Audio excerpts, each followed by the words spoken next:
Or five, or Okay. We're just giving you a little brief on the Kuleana community. My name is Edwin. I'm with CGE, and today we're going to be learning a little bit about oh my God, Afroecology is something I'm very excited to learn about. And so thank you so much, Monique and Laura, for coming. Before we start, we usually go through a little routine of reminding you guys to fill out an evaluation form. I believe it's where's that supposed? Oh, it's behind here. So please fill this out. I'll remind you guys again towards the end. But it's important that we get your guys' responses so we know what if you guys enjoy talks like this. And again, thank you to our chancellor, Dr. Kipuka, Kilohana, CGE, and our very own faculty here. I'm not going to hold this up any longer. Thank you guys so much. thank you. Appreciate that. Call and response is really important. We're up here giving energy. We just want y'all to give it back. We're gonna practice right now with the chant. That's actually the Isisa language. So it's the quick language of the Bantu people. So how it's gonna go is I'm gonna say Mayibuye, and you're gonna say E Africa. And then I'm gonna say E Africa, and then you're gonna say Mayibuye. And what this means is come back Africa. Africa may have returned. So let's practice. Mayibuye. Africa. E Africa. Naibuye. Mayibuye. Africa. E Africa. Naibuye. Sure. So throughout this conversation, we're going to be naming a lot of ancestors, a lot of people that are no longer with us, people that were really important for the struggle. Ibase is a way to say, to pay homage to honor in the Yoruba language. So if you see an ancestor, if you see someone you want to honor auditorially, you can say Ibase out loud. And I'll leave that. Y'all can do that as we go. Yeah, but without further ado, I'm going to pass it on to my sister who's going to explain the introduction. Awesome. Thank you for the lead in, Mago. Again, my name is Jessica. I'm tapping in from the Bay Area, California, specifically the Chupcan village of Ohlone territory. Malik, Mago, and I are here presenting in honor of Black History Month, and the title of our presentation is Afroecology, Revolutionizing Our Food Systems. And before I break down what the term Afroecology means, I wanted to acknowledge that Malik and Mago will be passing around pieces of sugarcane. And when it comes your way, please just take a moment or two to hold it, observe it, feel it, be with it. Note any feelings that come up and then pass it along. Later on in the presentation, we'll come back to sugarcane, so just keep that in mind. So Afroecology. The word ecology is the science or the study of the interaction of living organisms, as well as the environmental factors that influence those interactions. And the prefix Afro denotes African ancestry or origin. And so, as a whole, Afroecology is a practice that revalues the relationship between people and the land, and also seeks to address environmental injustices that have occurred and are occurring due to racism. And so, in the context of this concept, Malik, Mago, and I are trying to generate thoughts, discussions, and methods that can propel us toward revolutionizing our food, as well as the systems that grow them. And so, who are we? Some of you may be familiar with Malik, Mago, myself, or my daughter, Three Amari. We're based in Mountain View. We call ourselves Gamsa Gardens, and we are a family operated agroecological farming collective. And as Mago mentioned, we are siblings. And so in this photo here is my mom, who we also consider a really important part of Gamsa Gardens, even though she lives here in California. We base a lot of our thought work on Black liberation, food sovereignty, and revolutionary healing with the land. And we also do consider ourselves Aloha Aina settlers, meaning that we are not from here. This land that we live on currently belongs to Kanaka Maoli, and some of which who cannot be here now due to whatever force or whatever reason out of their control. I also wanted to quickly give a shout out to Oasis Collective, which Gamsa Gardens is a part of. Oasis Collective is a BIPOC led, community based grassroots organization that does community work in trying to transform our local food systems. Our primary focus at the moment is at Mountain View Elementary School, where we host work days every Wednesday, 2 p.m. to 4:30 p.m., and every second Saturday from 9 a.m. to 12 p.m., to which everyone is invited. If you are interested in that kind of work, please reach out to us at oasiscollectivehi@gmail.com or leave your emails with Malik and Mago and we can add you to our email list. Wanted to take a quick moment to shout out the Black Panther Party. Can y'all put a hand up if you know about the Black Panthers? Yeah, so it's really important for us to acknowledge that we get a lot of our inspiration from them. One of the primary reasons we focus out of elementary school is because of the free breakfast program that the Black Panthers started, which still influences the free meal plans in California today. So the knowledge that they had to start with the youth, to acknowledge the most vulnerable in our community, which tends to be our keiki, that's the same inspiration we want to follow. Thank you for making that connection, Mago. And so, to talk about the purpose of this presentation, some of them are to one, to honor the Black and African ancestral legacies and the impacts they've had on our current global systems. Two, to observe the similarities, solidarities, and connections among different heritages, specifically the Afro and the Hawaiian heritages. And three, to develop a closer kinship to nature by growing food, healing the land, and in turn healing ourselves. So happy Black History Month. I'm just gonna get some audience participation going. If you recognize this closed fist symbol, I'd like you to please raise your hand or raise your fist if you've seen it before anywhere.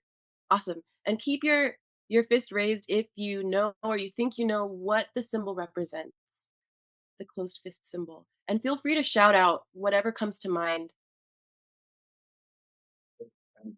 Struggle. Struggle. Pride. Yeah. Cool. Yeah, definitely. I think okay.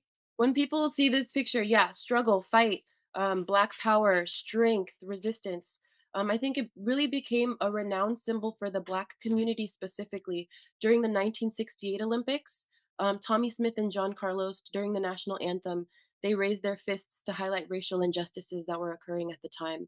And so, living here in Hawaii, we know that the land and the people of Hawaii are enduring a struggle of their own against capitalism, colonization, white supremacy, and so we can see here in this symbol or in this logo for Huli, which is Hawaii Unity and Liberation Institute, as well as this image of the Hawaiian Kingdom flag overlaid on the black fist.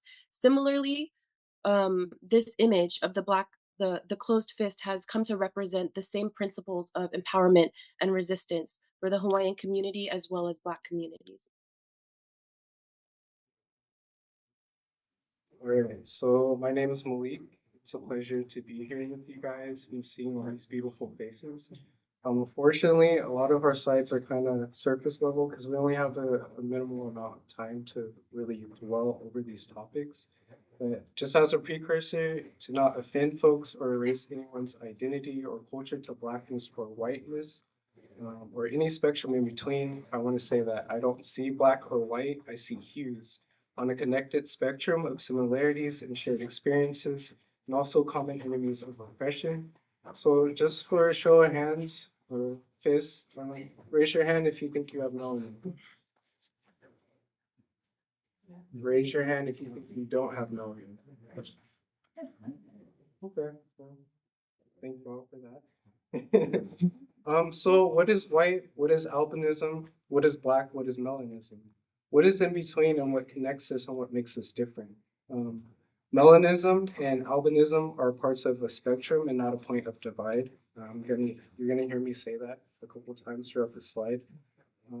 There are three types of melanin, which are pheomelanin, which is the dark pigmentation, the more browns, and it's there to protect from the sun's harmful UVs. There's also eumelanin, which contributes to the red and yellow pigments of melanin, which has a limited amount of protection from the sun too. There's also neuromelanin, which is found in your brain, which helps your brain function. There's also two main types of albinism, but we won't dwell on that since we only have a little bit of time.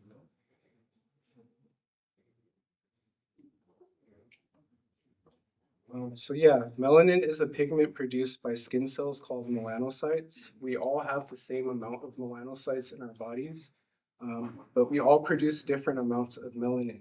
The more melanin we produce, the darker our skin is. So as you can see, I have a lot of melanin. And that's responsible for our dark skin, the color of our eyes, our hair pigment, and it's really the exposure of sun rays that boost melanin production. The function of melanin is to protect the skin from harmful rays. This is why people whose ancestors live closer to the equator are darker because they're exposed to the sun. Next slide.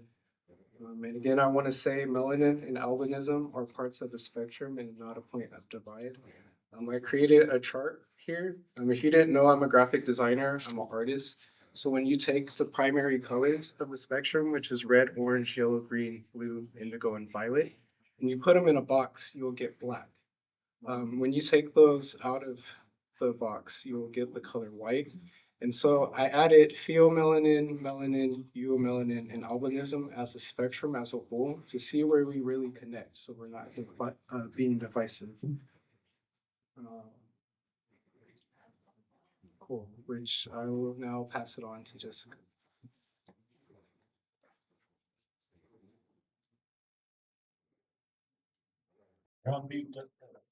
Sorry, I was muted. Thank you, Malik. And just reflecting back on Malik's question of what does it mean to be Black? What is Black? What is Blackness? Black is a racialized term that has come to refer to people and things with African ancestry, but Blackness exists beyond the African diaspora as well, including places in Asia, Australia, South America, and the Polynesian islands as well. An example of this would be the Melanesian and the Micronesian islands, or what are often called the Black Islands. And so, just within these few photos of Melanesian people, we can see how Black features like melanated skin, curly hair have traveled with people and have come to influence how we racialize ourselves as humans.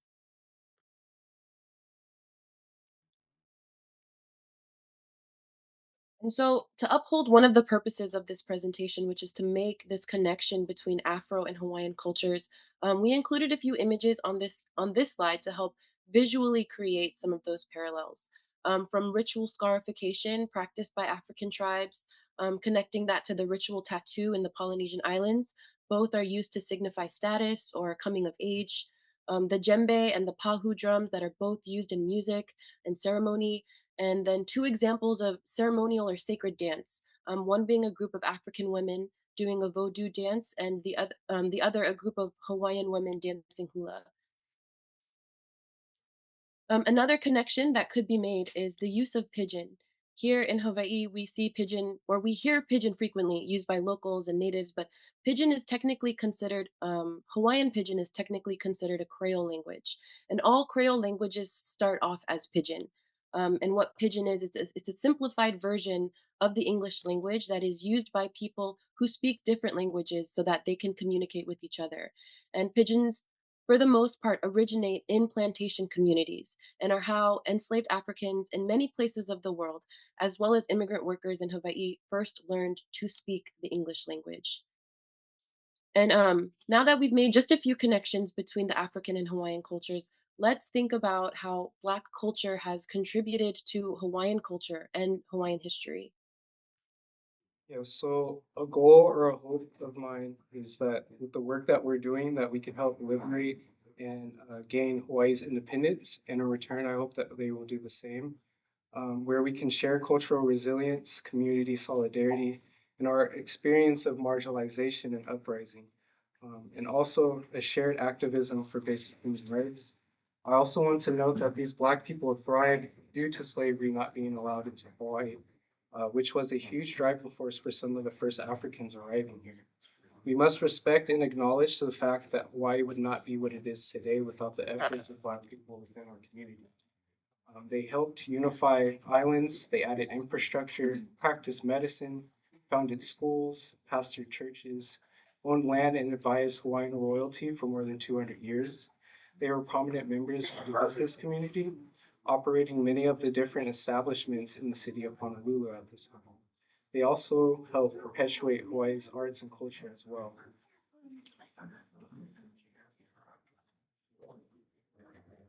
So if you can just raise your hand if you know who Kiaka Elieli is or Anthony D. Allen. A little bit. So they were major forces in helping King Kamehameha I unify the island. Allen provided King Kamehameha with valuable advice on naval warfare, shipbuilding, and navigation. He also helped train the Hawaiian Navy, teaching the sailors how to operate and maintain their vessels and weapons. Under Allen's guidance, the Hawaiian Navy grew to a strength and became a formidable force in the Pacific.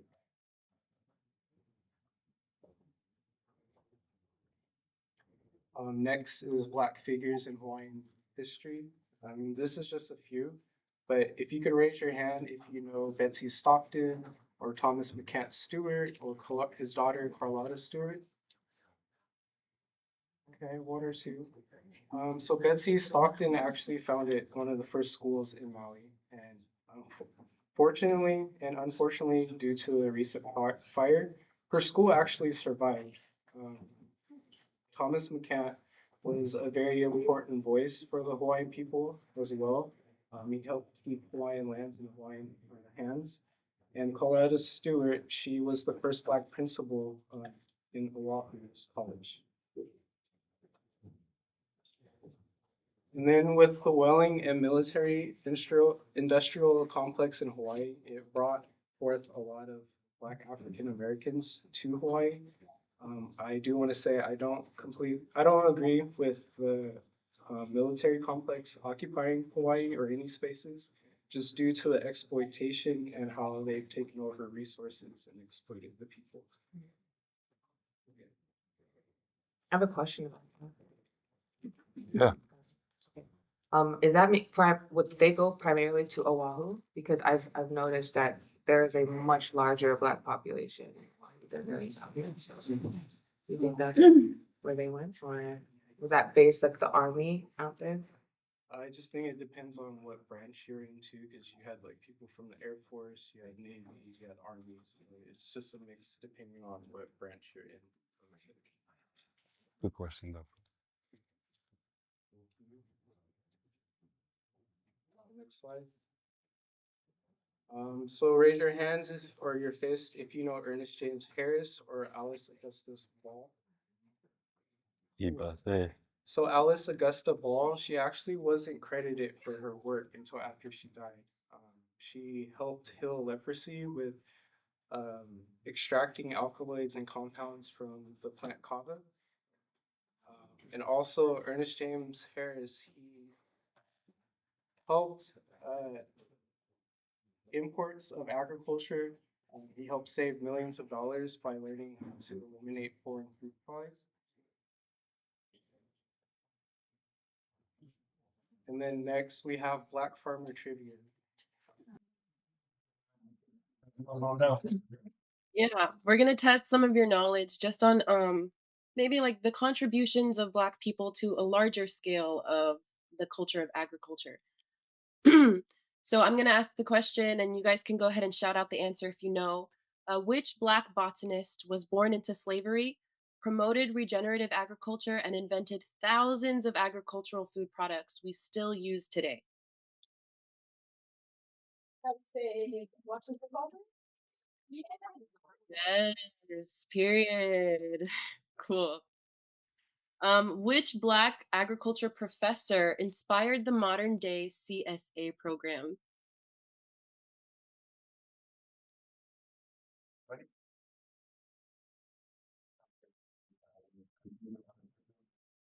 All right, go ahead, Jessica. Booker T. Watley. Okay. Thank you. And which Black sharecropper built a southern farming cooperative and used collective pig farming as a way to empower Black folks in the civil rights era?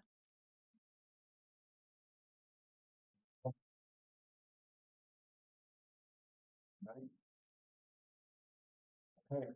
Go ahead, Jessica. Fannie Lou Hamer. Okay. USA. And just as a speed round, I thought we could go through each of these figures one at a time, say their names collectively, followed by an ibase. So first we have Frederick Douglass, ibase. Next is Harriet Tubman, ibase. Iosepa Navaji, ibase. Rosa Parks, ibase. Sojourner Truth, ibase. Malcolm X, Ibase. This is Hanani K. Trask, Ibase, and Dr. Martin Luther King, Ibase. And I did want to note about this photo of Dr. King. This is a picture of him about to embark on the march from Selma to Montgomery. And he, as well as all of the participants around him, are actually dressed in lei that were given to them directly by a Hawaiian pastor. And that was a symbol to show Hawaiian support for the civil rights movement and the Black fight for freedom. Cool, y'all. So we're gonna get to the part of this conversation that talks about, again, how we heal with the land, right? I want to acknowledge that this may be heavy. It may bring up a lot. We have basil over there at the plant table. If you need some like decompression, aromatherapy, take care of yourself, truly. In order to talk about this fight for freedom, we have to talk about a time when we did not have our freedom and didn't have certain freedoms. So bringing up the topics of African labor, racial capitalism, and the way that plants and people through the plantation agriculture were both exploited in parallel with each other. That is a tobacco plant that was a huge cash crop. If we go to the next slide here, we're gonna see other cash crops. And I would like y'all, if we can just name them as a group. Oh, I'm so sorry, not yet. You can go to the next slide. So I can't mull over this. I can't go over this in a way that's going to justify this time period. For many of us Black folks here, I don't have to explain it. I don't have to break it down to you. You know, you feel it, you live it every single day. This is part of our ancestry. But for those of you who didn't know, this was a time period that lasted over 400 years, where over 12.5 million African people were stolen from their homeland and taken to the Americas. This was not a peaceful acquisition of people. They fought back. There was wars going on, and honestly still true today. There was a lot of intertribal conflict that had Africans selling out other Africans. And when we juxtaposition that to today, the same things are happening. And the transatlantic slave trade really by itself, along with African labor, were the building blocks of the United States empire. And I wanted to note that chattel slavery and indentured servitude are two very different things. We're talking about chattel slavery, one where you were born into slavery, you passed down that status, and it stayed with you. We can go to the next slide. So yeah, talking about the cash crops that were on the plantation. Can we name these? You can just yell it out. Okay, we know cotton. Yep. Sugarcane, tobacco. Yep. Anyone know this purple one here? Indigo. Okay, indigo. Bread berries. Coffee. Yep. Last one there. It's similar. It's a grass. Not one that we probably eat a lot every day. Rice. There we go. Okay, cool. So these are the main cash crops. They brought in the most money. These also plants that we probably use maybe today. Like people probably started their day off with 3 out of 6 of these, right? And so when we think about these plants, how they were used, how they are today, it really starts again with slave plantations. Any guesses which of these cash crops come from Africa, have an origin on the African continent? There's 2 of them. Not sugarcane, not indigo. Sometimes cotton. Cotton is from South Sudan. There's another one. There's one more up there. Coffee. Coffee is from Ethiopia. Correct. And there are some indigo varieties that are from Africa too. We can go to the next slide. So the 2 main crops, the most lucrative cash crops, were sugarcane and were tobacco. Or sorry, were cotton. And this book right here by Judith Carney, Black Rice. Has anybody ever read Black Rice before? So this is a book that really drives in the point that not only were they stealing African labor and people, but also African knowledge. Rice was a plant that was grown in Africa for millennia before they were stolen. And so they were intimate with this plant. They knew the knowledge of this plant. So the rice industries in the North and South Carolinas were built off of that knowledge, right? They weren't just stealing African people, they were stealing the knowledge that came with it. And that's important to really highlight that too, because again, these industries, the rice industries, the sugar industries wouldn't be there. It's just, it just wasn't labor. There was thought, there was intimacy, there was something really connecting to these plants here. We can go to the next one. So this is kind of a parallel.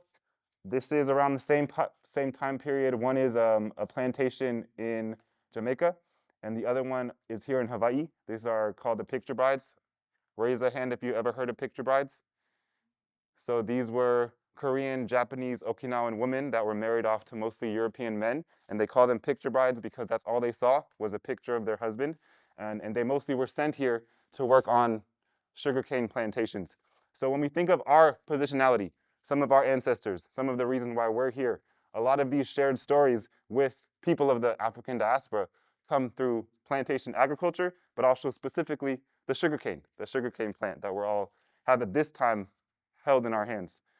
We can go to the next slide. So I want to go a little bit more in depth. Ko is a canoe plant. We're going to talk about canoe plants a lot. It's a sacred plant. It was used as a medicine. It was used to take down bitter medicine. You can clean your teeth with it. It strengthens your teeth. But as we just talked about, it was also a very lucrative cash crop too. So there's this interesting kind of duality with how sugarcane has been used. And when we think of the context here in Hawaii, as many of us know, sugarcane was a big part of destroying the land. You know, it diverted water, it took up nutrients in the soil, and like just said, for a lot of our immigrant ancestors was the reason they had to come and work the land here. So now is our time to think about why we're here. How can we personally heal with sugarcane or with sugar as a whole? Doesn't matter if your ancestors grew it or not. We're all connected to sugar. We all eat it. Maybe some of us don't, but most of us do. So we're going to go to this next slide. And this is where I'm going to ask y'all to form little groups. You know, again, we're talking a lot, so this is a time for y'all to talk with yourself. These questions right here is going to be how you guide your shares. This is only going to be like maybe a 7-minute breakout session. I'm encouraging y'all to get into groups of 3 to 5, but whatever feels good. You know, just make sure you got someone with you. And these questions of what is your relationship with sugar? Do you / have you grown sugarcane? Does the history of sugarcane impact how you feel about the plant now that we've talked about it now? And then has your lineage been impacted by plantation agriculture in any way that you know of? Okay, so I'm gonna tell y'all to like shift the chairs, get into a group of 3 to 5. Jessica's gonna play some music right now. And remember, like, ask first, you know, have consent about any of these conversations. It may be heavy. Car, if y'all ever want to make it to the workday, or just, yeah, would love to. Okay, perfect. Perfect. Cool. Let's all back together. Okay. Oh.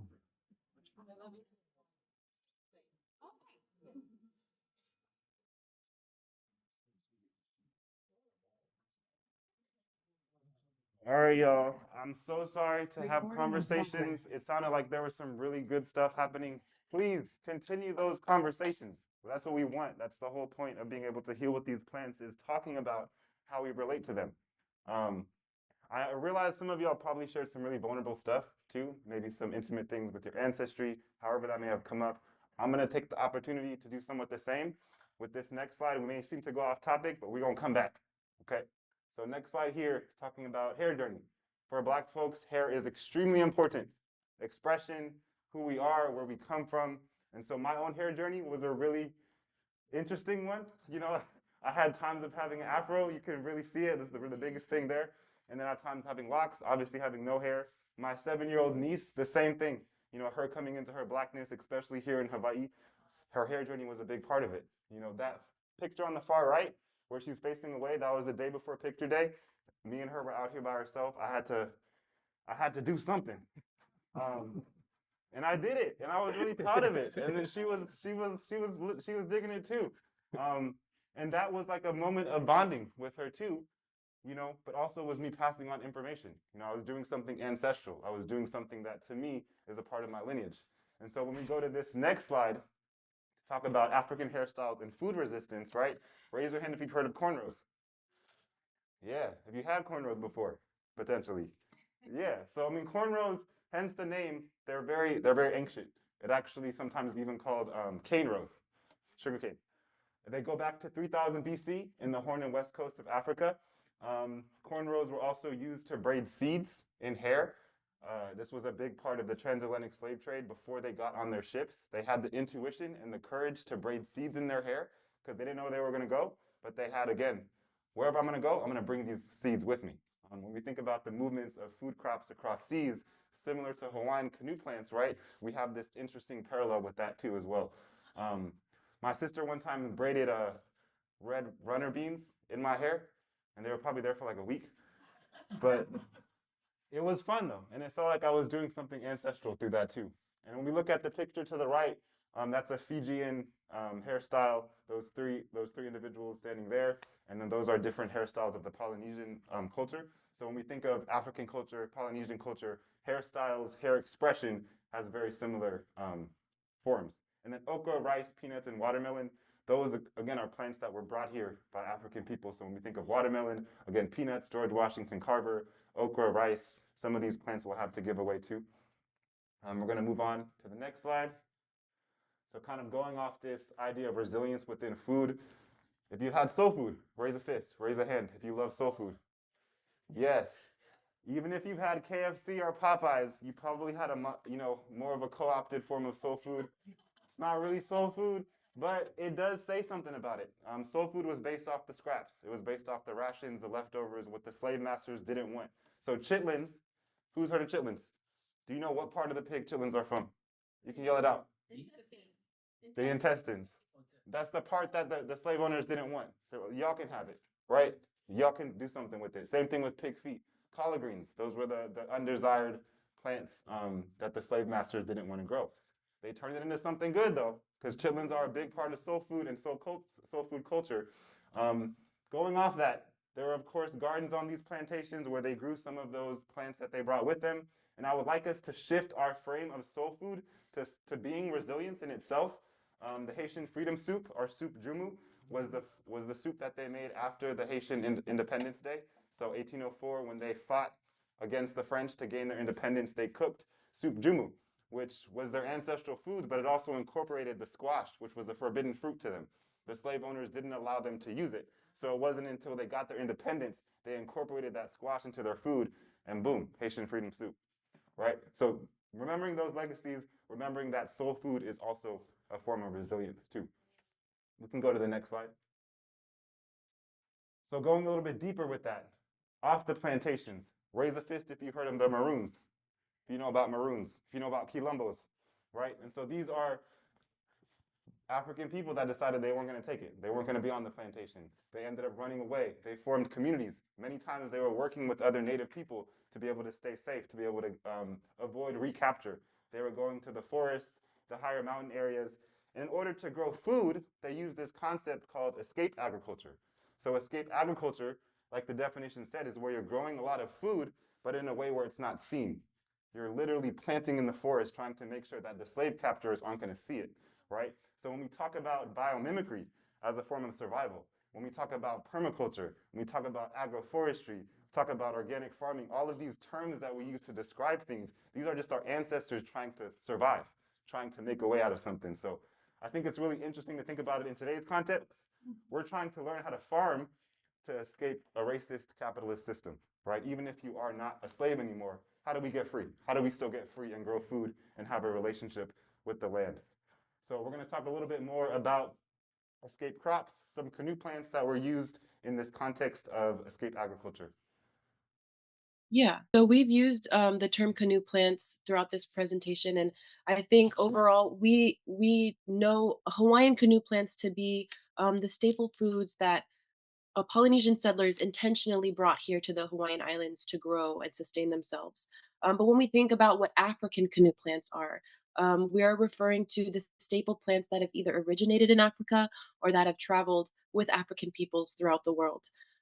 Three of the examples I have on this slide, I just want to name quickly: aloe or aloe, plantain or mai, and sweet potato or uala. Sweet potato is actually not indigenous to Africa, it's indigenous to Asia, but has become a staple throughout the entire African continent as well as here in Hawaii.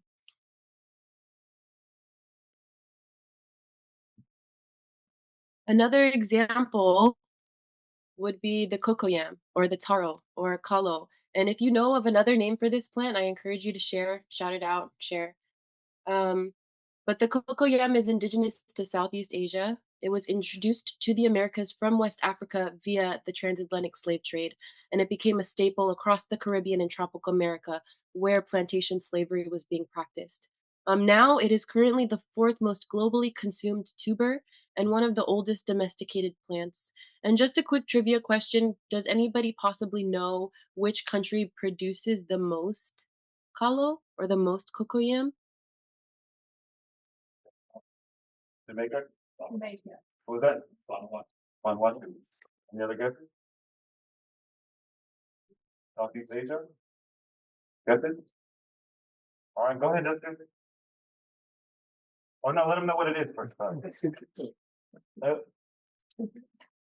Maybe probably It's actually Nigeria and Nigeria. I'm sorry, Nigeria. Nigeria. Oh,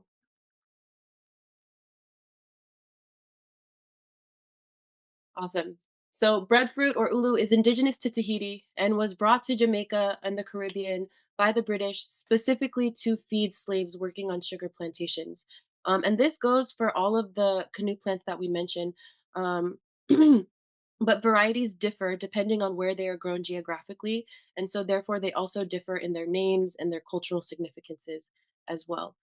We wanted to take this slide as an opportunity to shout out the Kisidugu Foundation. This is a Hawaiian-based organization that does um, food system work in Guinea, and what they do is they plant breadfruit trees from Hawaii in Guinea to help feed community members. Another example would be the calabash or the ipu, the gourd. This is indigenous to Africa and Asia and has spread throughout the world by early domestication, human migration, as well as ocean currents, which carry gourds and their seeds to different land masses. But on this slide, we've included pictures that kind of help create this connection between African and Hawaiian uses of calabash. On the left, we see two instances of the gourd being used as instrument, both in hula and here singularly. And on the right, we have examples of the gourd being used in a more utilitarian fashion to store things or to transport things. Another example is yams or uhi, and yams are indigenous to Africa. And I think this is more relevant to like older generations of Black Americans, but yams hold a pretty strong cultural significance. When you think of soul food or you think of family reunions or Thanksgiving, sometimes what comes to mind is this dish of candied yams, maybe with the marshmallows, maybe not. Um, we also wanted to include this excerpt from Kendrick Lamar's song King Kunta, which I think also alludes to this cultural significance of yams in Black America. Interestingly, though, yams cannot grow in North America. So everything that is grown and sold as yams in the United States are actually sweet potatoes or uala. And so here we see another connection between the staple foods eaten and revered by Hawaiians as well as Black people. Well, thank you, Jessica. So next we have cassava. It's one of my favorite plants that I love to cook with and process. I love dehydrating it and turning it into flour. I like to turn it into cassava naan with garlic, really good. I love turning it into tortillas, super, super, super good. But I have high hopes that Hawaii can use cassava as a staple food. It grows in all types of soils, very abundant, super resilient, bug resistant too. Um, and just giving honor that Hawaii has helped and taught me how to love and reconstruct and reconnect with my ancestral foods such as cassava and soursop and many of the other crops that we're talking about previously in these slides. Um, it's also helped me reconnect with farming and medicinal practices too. Um, yeah, next slide. Oh, it's also poisonous if you do not process it correctly. It has cyanide in it. I just want to put that out there. it's actually really important, y'all. Really important. Cook it. You soak it overnight and you cook it out. Yeah, and also, Yeah. if you didn't know, it's the fourth most domesticated staple food behind rice in Africa. It takes up to 7 to 9 months for it to fully mature, and you have a crop that you can eat. It propagates really easy. You just take a stem, cut it, and stick it in the ground, and it grows. Next slide, please. So yeah, we have a take-home table with all of the crops that we've been mentioning, in this presentation. We have cassava, pigeon peas, okra, ipu, iboza, basil, and even Hawaiian cotton. And I'm really encouraging people to take this stuff home and grow it, share it, so that we can gain our independence from Walmart and Target. Those places. Thank you. I actually just made some tofu noodles last week. Hey. It was fire, and I actually grew the pigeon peas myself. So I'm so proud of it. The tree, it's like a tree now. It's huge. The Yeah. trunk's like this. Like, Yeah. Pigeon peas for life. We have so many seeds, y'all. Please take home these plants. Pigeon peas is staple. Yeah. just let it be. Uh-huh. Yep. Cool. So Malik's talking a lot about plants that we get the choice to grow, obviously. Um, as the case with slavery, there were plants that we did not have the choice to grow. So even that sugarcane that all of y'all are holding, I hope you felt and can see now passing it around, just the different relationship you may have to it. Take that, grow it. If you want to give it back, you can. You don't have to. But taking this to the Hawaiian context, right? The struggle for plantation agriculture, the fact that the Hawaiian diaspora, people that came to Hawaii were growing plants they didn't want to grow, they didn't want to do it. And so, here is just a depiction of a monoculture pineapple plantation. But I'm going to start somewhere different. If we can go to the next slide. Can anybody name this plant? It's a Hawaiian endemic plant. What was that? Koa. Yes, this is koa, or Hawaiian sandalwood. This is an endemic Hawaiian plant that grows all over the higher areas of the Big Island and other islands. This was a plant made for canoes, made for lumber, music making. It was a very important plant, but it was also probably one of the first commercially exploited plants. They were sold, they were cut down, huge acres of land were deforested. Once they brought cattle in, the land wasn't the same. They ate all out of the saplings of the koa wood. So with this plant and the relationship to this plant, and really the misuse of the relationship to this plant, laid the foundation for plantation agriculture in Hawaii. Like literally laid the foundation. It opened the space for plantation agriculture to be like, all right, now this land has been grazed, it's empty, no more koa. What are we going to do with it now, right? So when we go to this next slide here, we're going to talk about the history of plantation agriculture here in Hawaii. Like Malik said, slavery never existed here in Hawaii, so slave plantations didn't exist, but it was still very much connected. So slavery was abolished in 1865, taking away the free labor that a lot of these businesses, slave owners had, and now it's like, all right, what do we do now? We don't have, of course, we'll talk about sharecropping, but that didn't replace the amount of money that they were making from literally free labor, right? And so the acquisition of Hawaii, as we know, this is stolen land. In 1893, there was a legal annexation of Hawaii that coalesced with the Spanish-American War, where the U.S. got Guam, Puerto Rico, and the Philippines. So when you think of all of these things happening, them losing their free labor, them acquiring new territories now, and then also around the same time too, the Japanese and Chinese Immigration Acts, you're seeing now that take out slave labor, put in cheap wage labor, and all of these foreign people you're bringing in and are getting their land, you're using their bodies now as the form of labor, right? And that brought sugarcane here, that brought other forms of plantation agriculture. So when we see these similarities to slavery, the dependence on foreign labor, and the monoculture type of farming that degrades both land and people simultaneously. So if plantation agriculture is what we have to heal from, where do we go now? Malika's going to talk a little bit about the future direction. Yeah, so modern agriculture in Hawaii and future directions, and also understanding how monoculture has destroyed a lot of soil erosion, pollutants. A lot of the pollutants that we have here in Hawaii are a direct cause of a lot of plantation crops that were here, such as a lot of arsenic that was used with the sugarcane that's now present in our soil and in our water. And also, Hawaii imports 90% of their food, 80 to 90%. And we're in a very strategic food apartheid. We're not in a food desert. This is very well planned out, very intentional, just to drive up prices.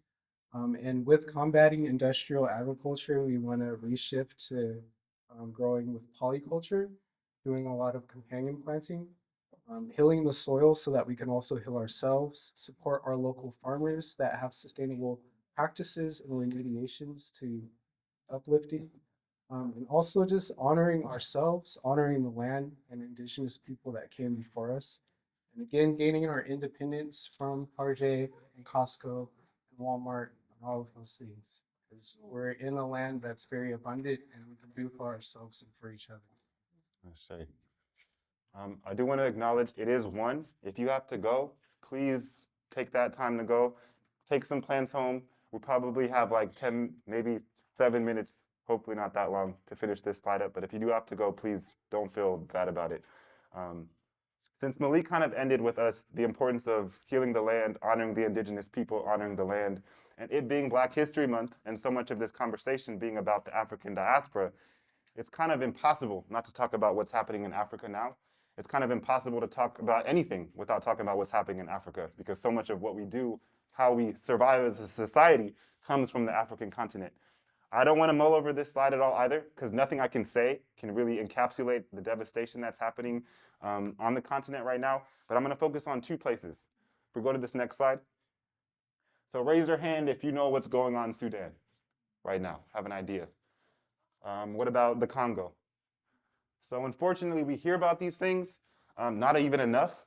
These tend to be like the more popularized struggles going on. I can't even sit here and name all of the ones that are actually happening, but I wanted to focus here because these are one of the biggest humanitarian crises happening in the world, and that sees its way through displacement, through forced famine, and food insecurity. And so when we talk about like foods like cassava that Malik talked about, how do we use that and inform that if these people are being pushed off their land? They have no land to grow their food in general. I don't want to focus on the devastation, because again, I could throw numbers at you. I could talk about millions and millions of people. My brain doesn't even work that way, and I think a lot of ours don't either. But I do want to focus on the struggle.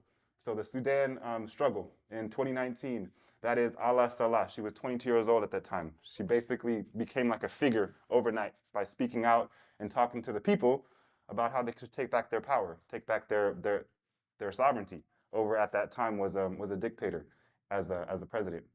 The Khartoum Aid Kitchen, we're not going to take donations for these plants, but if you do decide to donate to us, we're going to send it to the Khartoum Aid Kitchen. You can take a picture of this and send it to yourself. If you don't want to go through us, that's fine. But these are people that we've vetted that are doing work to feed refugees in Sudan, in South Sudan. Similarly, in the Congo, we wanted to focus on this group, Focus Congo, that is working with voluntarism in action to build community gardens in the Dominican Republic of Congo to feed some of the displaced people there. So again, you can take a picture of this, you can ask questions where we got these slides from, but I really want us to think about, why are these happening? Why in Africa are African people fighting against African people? Like we said with slavery, why are African people fighting against African people? It's because the foreign interests, right? What's on the land? What's underneath the land? When you think about the DR, that is the 2nd largest rainforest in the world, right? So it's a fertile place. It's called the heart of Africa for a reason. And so all of the resources, all of the minerals, all of the fertile abundance that is there is really the main reason why there is so much conflict there, because people want that power. And Malika is going to talk about that a little bit more with the next slide. Yeah, so for the past 400 years, Africa's abundance of wealth and its people has been stripped and exploited and occupied by foreign and American military, similar to here, maintained by extreme acts of genocide and displacement and control. Move to the next slide. So if you have devices, phones, tablets, anything that's electronic, you benefit off the labor of Black people. These cheap prices come at a cost and may even come at the cost of at the cost of a precious human life. Which is why it's important to question your purchase power, your dollar, your cents, even your income and who pays you. Where your money is going, what it's funding, who it's funding, and does it promote enslavement of others? If you know better, you do better. And everyone loves chocolate, but unfortunately, 70% of the world's chocolate comes from Africa. And a lot of that labor is produced off the backs of children and women. Even questioning fair trade, because they have a lot of exploitive practices. We actually have a few cacao plants here to give out to you guys. But just knowing here in Hawaii, we can grow our own chocolate, we can be our own source of fair trade. And growing locally sustainable grown cacao built off the backs of love and kindness instead of exploitation.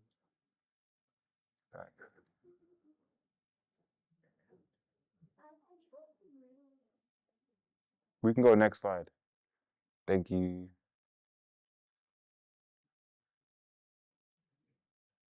Jessica? Sister? Oh, thank you. Can you hear me? Yes, we got you. Okay, sorry. Okay, so now that we've contextualized how natural resources, Black bodies, Black labor have been and are still being exploited all over the world, we zoom back in to think about the Black experience, specifically in the United States, the land of the free. What is the urgency in respecting Black people and their experiences here in this country? It is literally important. And so I'd like to please take a moment to speak the names of these human beings I've included here on the slide. Each of them have lost their lives to police violence in America. Please raise your fists and say them with me if you say the really called. Followed by Ibase. Mike Brown. Ibase. Ibase. Ibase. Ibase. Ibase. And Tony. Ibase. And so why does this happen? Why do we lose Black lives to police violence? Police departments who are supposed to serve and protect us. I'm sure a lot of us are familiar with the fact that the origin of the police force is traced back to slave patrol units. So the primary function of police is to protect private property. And today that could refer to assets like homes, cars, resources like land and water. But ultimately it also means to include Black funds. And this is why Black people are treated as disposable, and why we see disproportionate rates of Black people in prisons and in prison. And so not only are the police people in Black communities, but they are perpetually to maintain this division between the working class and the rich. Yeah. It's a real reading rainbow moment. Like, don't take our word for it. This book, Slave Patrols by Sally Hayden, really breaks down what Jessica's just saying right now very clearly, how slave patrols formed into the modern day police. But the main point here is that abolition is absolute freedom, right? We know what the prisons do. We know that disproportionately Black people are imprisoned. We know here in Hawaii, disproportionately Kanaka are imprisoned. So when we think about the purpose of prisons, controlling people's freedom, and even outside of the prison context where we live, where the main majority of the people who struggle live, you see liquor stores, you see McDonald's, you see fast food. So the way is that that becomes a form of imprisonment, right? Controlling what we eat. So this vicious cycle of low to no access to healthcare, food, and land, where do we go from there? How do we work with that if there isn't that sense of liberation? So with this next slide, we're going to talk about it. So Black unity, solidarity for land sovereignty. Again, this is something I'm not going to go too in depth here, but raise your hand if you've heard of the New African Republic. A New African Republic. That is acknowledging that the 5 most southern states in the continental United States tend to be the highest population of Black people, tend to be the highest population of descendants of slaves. And so thinking about what that looks like to be safe within the context of your people, right? To not have the dangers of police brutality that kill you. And when we relate this to the sovereignty here in the Hawaiian Kingdom, what does that look like here?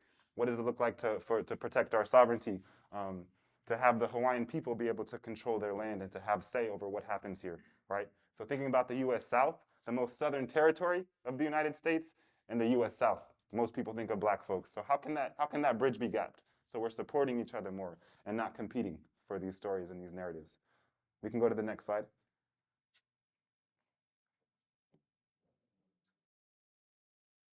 Thank you, Mongo. And so we've spoken a bit on the challenges that Black people around the world are facing. But I think it's also important that we recognize the strides and the progress that is currently being made by members of our community. For sake of time, I'm not gonna explain all of these organizations, but these are just a few that we find inspiration from.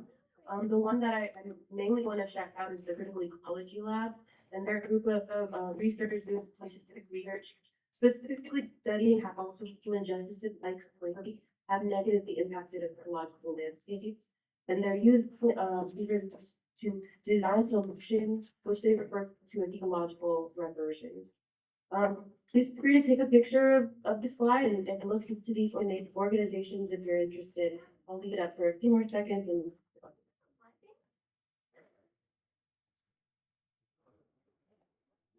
Awesome. So what's some next actionable steps that we can take toward revolutionizing our systems? Some of our calls to action, I think, with this presentation are one to grow your own food. We can see how much value and power is in the ability to feed for ourselves, our families, and our communities. We encourage you to grow food at home. Continue growing food at home. Grow food public spaces. Come out and join the work day. Help us grow food at the school.